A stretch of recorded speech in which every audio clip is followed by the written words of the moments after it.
তো শিব এখন বুঝে গেছেন যে মা দুর্গা তো বুঝতে পেরে গেছেন এটা আমার কপট ধ্যান ছিল। শিব চোখ খুললেন।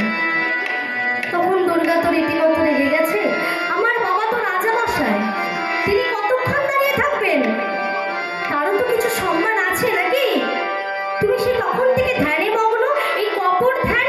তুমি ধ্যান করছো না ধ্যান দেখাচ্ছ, সে তো আমি ভালোই বুঝতে পারছি। তা শিব বুঝলেন।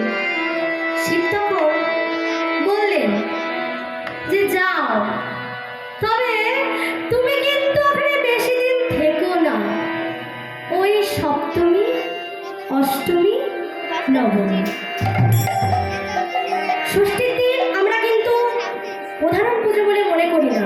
প্রধান পুজো বলে ভাবি সপ্তমী, অষ্টমী আর নবমী, এই 3 দিন।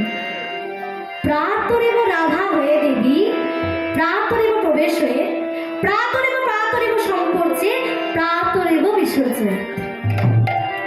প্রাতরেব রাধা হয়ে দেবী, প্রাতরেব প্রবেশ হয়ে মানে কি?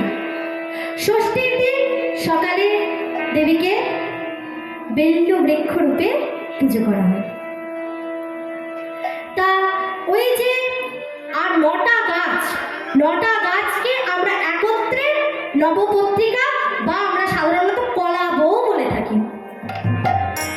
তা ওই কলা বউকে আমাদের গণেশের পাশে রাখা হয় বলে আপনারা অনেকেই বলেন ওটা গণেশের বউ। না না, ও কিন্তু গণেশের বউ না, উনি বলে গণেশের মা। 9টা গাছে দেবী দুর্গা বাস করেন বলে ওই 9টা গাছকে একত্রিত করে নবপত্রিকা রূপে পূজা করা হয়। গণেশের পাশে রাখা হয় বলে তাকে কলা বলা হয়। তা দুর্গা তো নাছরবান্ধা, আমি যাবই পিতার বসতে। তখন বলছেন শিব, যাও তবে ভব যেতে তোমার নয় মানা, এ মিনতি তোমায় শিবের যেন ভুলো না।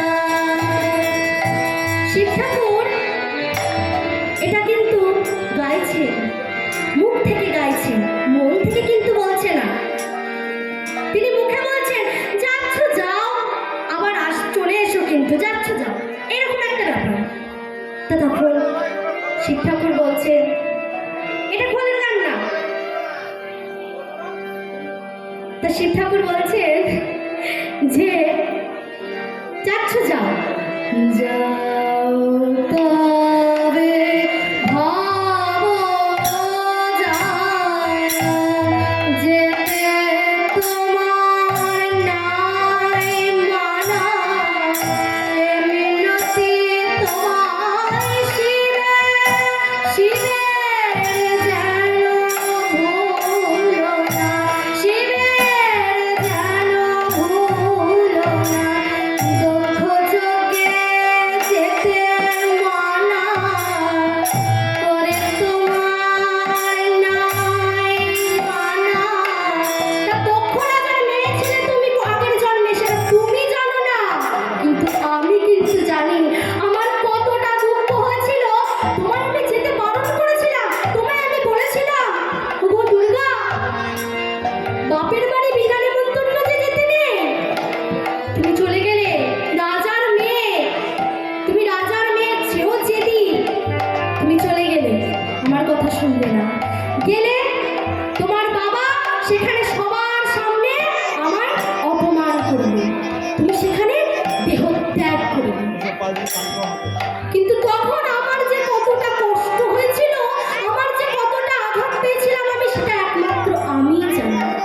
আমারও মনে আছে, তোমার কিন্তু মনে নেই।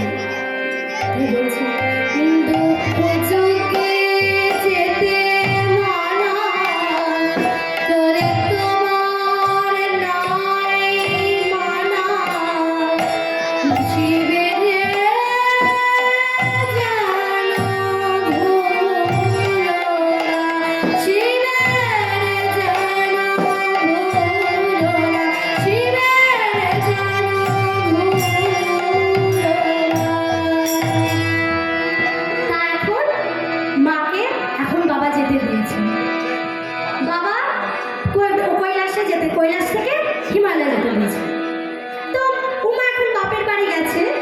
মা খুব কাঁদছিল, তখন মহারাজ